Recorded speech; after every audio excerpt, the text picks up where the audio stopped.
Tiara adalah seorang gadis perantauan yang hidup serba pas-pasan. Astagfirullah, udah jam segini aja. Aku langsung berangkat ke kantor aja deh. Beli berasnya ntar aja habis pulang kerja, kalau sempet.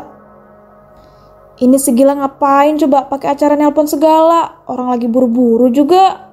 Halo Lang, ada apa? Cepetan ngomong, aku lagi buru-buru ini. Ya ampun, kamu nih kebiasaan deh. Makanya kerjaan kamu tuh jangan begadang terus. Dih, kok malah jadi ngomelin sih? Orang ditanya ada apa kok? Nyebelin banget kamu nih. Heh, ya maaf, habisnya kamu itu kebiasaan sih telat berangkat kerjanya. Aku tuh cuma mau ngingetin jangan lupa bawa laptopku yang kamu pinjam kemarin itu ya. Ya ampun, iya ya. Untung aja kamu bilang. Kalau enggak aku pasti lupa nih. Nah kan, udah gak heran kamu tuh ya, dasar tukang lupa. Makanya aku nelpon kamu ini. Ya maaf sih, aku kan buru-buru jadi sering kelupaan deh bawa barang. Ngomong-ngomong, si bos udah datang belum?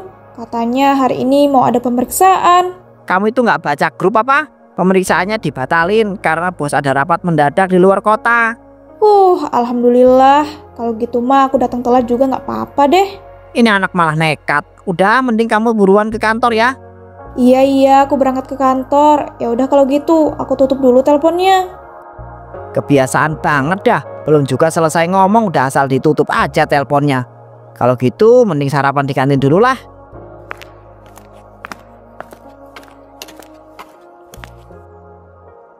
Tak lama, alhamdulillah akhirnya sampai kantor juga. Padahal aku naik ojek online loh.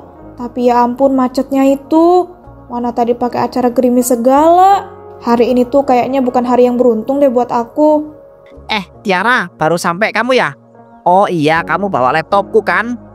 Iya, tenang aja, aku bawa kok ini. Sarapan ke kantin yuk, aku lapar banget nih. Aku barusan aja selesai sarapan di kantin. Kamu sih kelamaan datangnya. Jadi aku itu makan duluan deh. Ya ampun, kamu parah banget deh. Ya udahlah, aku mau sarapan ke kantin dulu kalau gitu. Bentar dulu. Tiara, aku tuh mau ngomong sesuatu sama kamu. Kamu nih kebiasaan banget deh. Mau ngomong apa sih Lang? Aku udah lapar banget ini. Kamu nih juga kebiasaan banget deh. Aku itu cuma mau ngajakin kamu itu lembur. Kamu kan katanya lagi butuh uang tambahan tuh. Kalau kita lembur kita bisa dapat bonus kan? Kan lumayan. Wah, yang bener Lang. Tapi beneran dapat bonus nggak ini? Ntar hoax lagi. Udah tenang aja, ini beneran kok. Orang tadi sekretaris kantor itu ditelepon sama si bos. Terus ya nawarin gitu buat yang lembur bakal dapat bonus. Wah, kalau gitu aku mau deh. Tapi ini beneran kita nggak mau protes apa? Ya minimal gaji kita naikin dikit lah. Soalnya gaji kita segitu-gitu doang. Mau protes gimana Tiara? Ya kan emang perusahaan ini bukan perusahaan besar. Jadi ya emang wajar nggak sih gajinya segitu? Iya sih. Aku jadi pengen deh kerja di perusahaan besar terus gajinya juga besar. Jadi kan nggak perlu menghemat lagi setiap bulan. Ya sama aku juga pengen. Tapi kan kamu tahu sendiri nyari kerja sekarang itu susah banget. Ini aja alhamdulillah loh kita itu masih bisa kerja di perusahaan ini. Iya aku udah denger. Kasian tahu ya. Apalagi buat mereka anak perantauan kayak aku gini. Pasti lagi bingung deh nyari kerja. Nah betul banget tuh. Makanya kita harus bersyukur. Karena di kantor kita itu nggak ada yang PHK. Ya ampun jadi malah keasikan ngobrol kan. Udahlah aku mau makan dulu. Jangan ditahan-tahan lagi deh.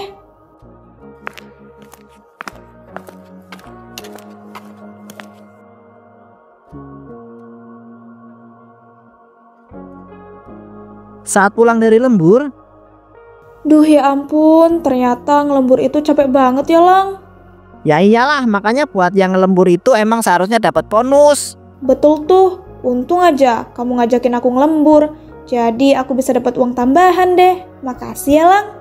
Ya sama-sama, kamu tuh makanya jangan boros. Dikit-dikit self reward. Gimana gak cepet habis tuh uang gajian kamu? Hehehe, ya gimana? Kan mumpung masih muda, kita harus menikmati hidup dong. Tahu aja deh kamu. Kalau gitu kita lembur aja yuk tiap hari. Aku sih mau aja, tapi aku juga ada hal yang perlu diurus setiap pulang kerja. Jadi ya aku itu gak bisa setiap hari lemburnya. Yah, padahal kalau ngelembur sama kamu tuh seru gak bikin ngantuk. Kalau aku sendiri mah mungkin udah ngantuk-ngantukan terus. Kan masih ada karyawan lain yang ikut lembur juga. Kamu akrabin aja mereka, siapa tahu kan ada yang seru. Males banget. Karyawan yang lain tuh ya kalau diakrapin malah songong. jadi kepedean. Aku udah pernah coba soalnya. Ya kan, kamu nyoba yang ngepasin orang yang gak bener. Coba deh kamu akrabin si Rini. Baik tahu dia itu orangnya. Dia itu kebetulan orangnya ada di sini. Rin, sini deh. Gilang, ada apa Lang? Ini katanya si Tiara itu pengen akrab sama kamu. Kamu mau nggak diajak makan malam bareng sama dia? Sialan si Gilang, asal aja dia ngomong kayak gitu. Padahal kan aku udah bilang kalau aku nggak mau akrab sama karyawan lain. Wah, boleh. Sebenarnya aku juga lumayan tertarik sih sama si Tiara. Soalnya kan dia itu nggak terlalu mencolok di kantor. Jadi ya aku pengen tahu aja gitu dia gimana orangnya. Berarti pas banget tuh. Ya udah kalian makan bareng aja. Aku duluan ya. Soalnya ada urusan nih. Oke, siap. Tiara, enaknya kita makan malam di mana ya? Gimana kalau kita makan malam nasi goreng di depan gang sana? Itu enak banget loh. Iya kah? Aku baru tahu loh ada nasi goreng enak di sana. Boleh deh. Wah, ternyata benar ya apa kamu bilang. Nasi goreng di sini enak banget ternyata. Aku baru tahu sih. Ya ampun, makasih ya. Besok-besok pasti deh aku beli nasi goreng di sini lagi. Wah, iya kah? Syukurlah kalau kamu suka. Ngomong-ngomong, ini beneran kamu nggak keberatan atau ngerasa risih gitu? Kalau aku misalnya mau akrab sama kamu? Ya ampun, ya nggak mungkin lah aku keberatan atau risih. Tadi kan aku juga udah bilang kalau aku tuh sebenarnya lumayan tertarik temenan sama kamu. Kalau boleh tahu, kamu tuh sebenarnya selama ini tinggal di mana nih? Aku penasaran banget tahu sama tempat tinggal kamu. Ya ampun, kamu nih pakai acara penasaran segala. Aku tuh anak rantauan, jadi ya tinggalnya di kos-kosan. Oh alah, jadi kamu tuh anak rantauan? Sama dong, aku juga anak rantauan. Cuma ya emang aku di sini tuh ada saudara gitu, jadi aku nggak ngekos deh. Wah, bisa sama gitu ya? Iya bener banget, aku nggak nyangka deh. Tapi aku pikir ya, kamu tuh bukan anak rantauan loh. Soalnya kamu tuh kelihatan anak kota gitu. Ih, masa sih? Iya Tiara, beneran aku nggak bohong. Kapan-kapan, boleh ya aku main ke kosan kamu? Aku pengen deh nyoba masak atau bikin sesuatu di kosan kamu. Terus kita makan bareng-bareng. Kayaknya seru nggak sih? Wah, boleh. Ya ampun, aku nggak nyangka banget deh. Ternyata si Rini ini baik banget orangnya. Ya ampun, udah jam segini aja. Tiara, aku balik duluan ya. Soalnya pasti nanti dicariin sama bibiku. Iya Rin, aku juga mau langsung balik kok ke kosan. Soalnya kan emang udah malam banget. BTW, kamu mau nggak lembur setiap hari? Soalnya aku tuh kalau lembur sendirian rasanya ngantuk gitu. Aku tuh emang mau lembur tahu setiap hari. Soalnya emang aku lagi butuh uang. Ya ampun, bisa pas banget. Kalau gitu sampai ketemu ya besok di kantor.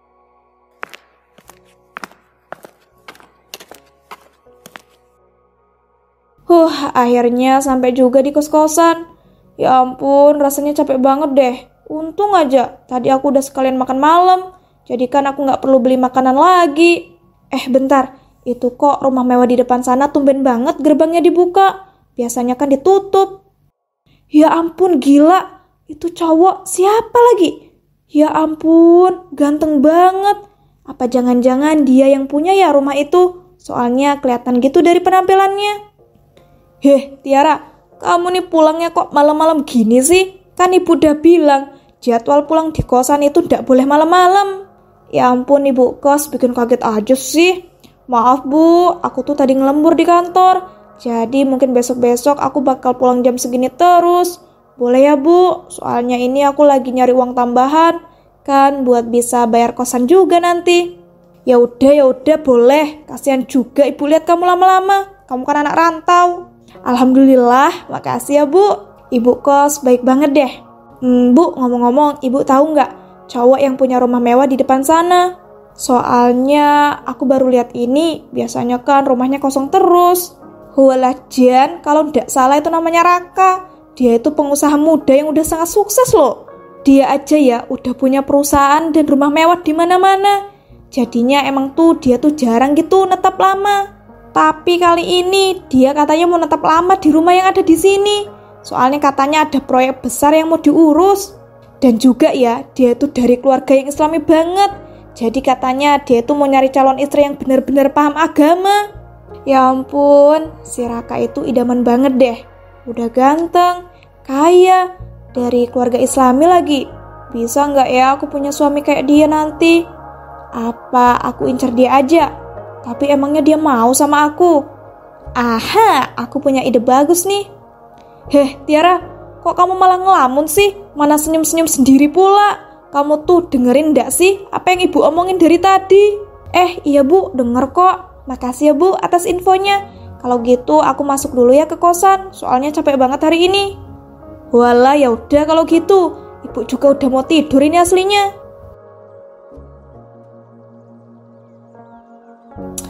Aku harus berusaha nih dapetin si Raka. Siapa tahu kan nanti dia kepincut sama aku.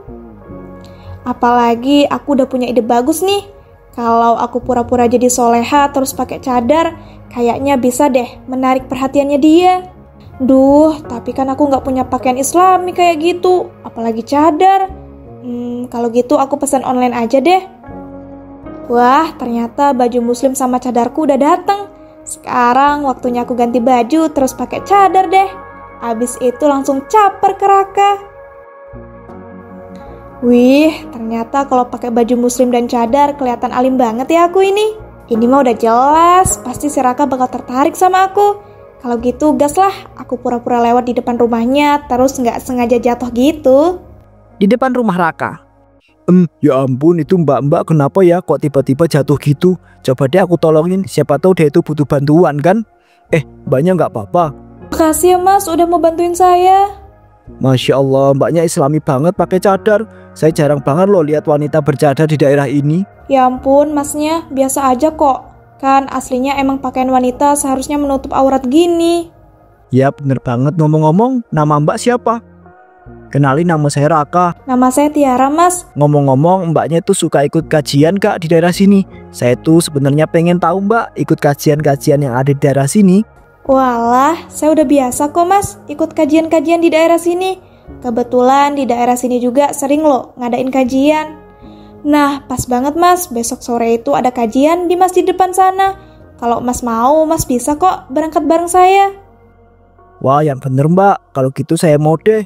Ya ampun, ini cewek idaman banget deh. Jarang banget aku ketemu cewek islami banget kayak dia. Apalagi dia itu juga baik hati. Mas, kalau gitu saya permisi dulu ya, mau ke masjid. Biasalah mau ngajarin anak-anak ngaji. Walah, iya ya mbak. Tapi tunggu sebentar mbak. Saya boleh tahu nggak mbaknya itu tinggal di mana? Saya tinggal di kosan depan sana kok mas. Kebetulan saya juga anak rantauan, jadi makanya dia ngekos. Jadi mbaknya anak rantauan ya? Ya ampun, saya salut banget deh. Jarang banget loh mbak, seorang cewek perantauan yang berpakaian islami, apalagi bercadar kayak mbak ini. Ya ampun mas, biasa aja kok. Saya tuh emang aslinya dari sebelum merantau udah pakai cadar. Jadi ya nggak mungkin kan ketika saya merantau terus tiba-tiba lepas cadar. Iya sih, bener banget. Mbak, kalau saya tuh pengen tahu lebih banyak tentang mbak, boleh nggak ya kira-kira? Jujur saya udah merasa kagum banget sama mbaknya. Wah, ini beneran apa? Si Raka ngomong kayak gitu. Ya ampun, ternyata caraku ini manjur banget. Kalau gini caranya mah, kemungkinan besar aku bisa dapetin dia. Boleh kok mas. Tapi saya nggak suka mas kalau cuma main-main aja. Ya kalau mas mau, langsung aja ke jenjang yang serius. Kan kalau cuma main-main, itu malah jadi dosa nantinya. Tenang aja mbak, saya beneran mau serius kok sama mbaknya. Saya tuh nggak akan main-main karena keluarga saya juga aslinya religius banget. Ya jadi saya tuh emang cari calon istri kayak mbaknya begini. Sumpah, ini aku nggak lagi mimpi kan? Ya ampun, kok tiba-tiba banget sih si Raka ini mau ngelamar aku? Padahal kan ini baru aja ketemu. Mungkin karena memang aktingku bagus banget, jadinya dia langsung tertarik. Boleh mas, tapi rumah orang tua saya di desa gitu. Emangnya mas nggak apa-apa dan nggak malu gitu nanti ngelamar seorang wanita yang dari desa? Ya nggak apa-apa toh, kan saya tuh nyari istri yang solehah. Masalah dari desa atau bukan itu mah bukan hal yang penting mbak. Karena Raka sudah sangat terpesona dan kagum dengan kepura-puraan Tiara, akhirnya ia pun langsung memutuskan untuk melamar Tiara. Beberapa minggu kemudian akhirnya Tiara dan Raka pun menikah. Namun setelah menikah Raka menyadari sesuatu ada yang salah. Dek, mas mau ngomong penting sama kamu. Mau ngomong apa sih mas? Mas nggak lihat apa? Aku tuh lagi milih-milih tas di toko online. Dek, sebentar aja, mas mau ngomong sama kamu. Jangan mikirin mau beli tas branded terus setiap hari ya. Loh, emangnya salah mas aku beli tas brand? Masa sama istri sendiri pelit sih? Bukannya pelit dek, tapi kan daripada dibelikan tas mending uangnya disedekahkan ke anak yatim. Oh iya ya mas, hehehe, aku baru kepikiran. Dek, mas perhatiin kok kamu itu nggak sesuai ya sama ekspektasinya mas. Ketika mas ajak ngaji dan baca Quran bareng, kenapa kamu selalu menolak? Duh mampus, Mas Raka udah mulai sadar. Ya ampun, ini salah aku juga sih. Terlalu terlena sama kehidupan mewah yang dikasih sama Mas Raka. Jadinya aku lupa deh jalanin rencana pura-pura soleha. Sekarang juga kamu itu jadi jarang ikut kajian-kajian. Dan ternyata kamu itu nggak suka sholat tahajud ya. Dek, kok kamu malah diem aja sih? Nggak gitu kok mas, aku tuh cuma lagi nggak mood aja gitu ngaji sama ikut kajian. Dan tahu nggak, badanku juga lagi capek, jadinya susah buat bangun tahajud. Kok mas ngerasa jawaban kamu ini cuma alasan doang ya? Coba kamu jujur deh sama mas. Kita kan udah menikah, jadi seharusnya kita ini saling terbuka. Mau jujur gimana sih mas? Orang aku tuh udah jujur, mas kok kesannya kayak nuduh aku sih? Jangan-jangan mas sengaja ya kayak gitu. Aslinya mas itu udah bosen kan punya istri kayak aku gini. Astagfirullahaladzim dek, kok kamu itu ngomong begitu sih? Ya nggak mungkin lah mas bosan sama istri sendiri. Cuma mas itu merasa kamu itu menyembunyikan sesuatu dari mas. Udahlah mas, aku tuh nggak suka dituduh-tuduh kayak gini. Kalau emang mas tuh udah nggak mau punya istri kayak aku, ya udah aku bakal pergi. Astagfirullahaladzim. Dek, kok kamu itu malah ngomong gitu sih? Daripada antara aku ketahuan kan kalau aku tuh cuma pura-pura soleha selama ini. Bisa kena tuntut terus aku dimasukin penjara lagi. Mending aku pergi aja deh. Dek tunggu, astagfirullahaladzim, awas itu tangganya masih licin loh. Ah mas, tolong. Aku di mana nih? Loh, kok aku ada di rumah sakit? Alhamdulillah dek, kamu sadar juga akhirnya. Mas khawatir banget loh kamu itu kenapa-kenapa. Kamu tadi itu kamu jatuh dari tangga. Ya ampun, Mas Raka tuh kenapa sih? Terlalu baik sama aku. Kan aku jadi ngerasa bersalah banget. Asal Mas tahu ya, aku tuh sebenarnya nggak sesoleha seperti yang Mas kira. Aku bahkan Mas sengaja pakai baju muslimah dan cadar biar bisa dapetin Mas. Aslinya tuh aku emang nggak pernah pakai cadar sebelumnya. Dan aku juga nggak terlalu suka sama pakai baju muslimah. Ya bisa dibilang aku tuh jauh banget dari kata soleha. Astagfirullahaladzim dek, kamu kok tega banget sih melakukan hal itu sama mas. Padahal mas itu sudah kagum dan terpesona banget sama kamu loh. Maafin aku ya mas, jujur aku nyesel banget. Apalagi mas tuh udah baik banget sama aku. Aku jadi ngerasa bersalah banget deh. Kalau mas mau nyerahin aku nggak apa-apa kok mas. Aku ikhlas. Mas pantes dapat istri yang lebih baik daripada aku, yang bener-bener soleha. Aku tuh kan seorang penipu mas. Dek, kamu tuh nggak boleh ngomong kayak gitu. Walaupun mas ngerasa kecewa banget udah ditipu sama kamu, tapi bukan berarti mas itu benci. Mas itu udah cinta deh sama kamu. Nggak mungkin lah mas mau menceraikan kamu. Semua kesalahan kamu itu sekarang kita mulai semua dari nol ya. Mas bakal bimbing kamu supaya benar-benar jadi wanita solehah, bukan pura-pura lagi. Akhirnya Raka dan Tiara pun hidup bahagia. Tiara yang sudah sangat merasa bersalah bertekad untuk benar-benar menjadi wanita yang solehah.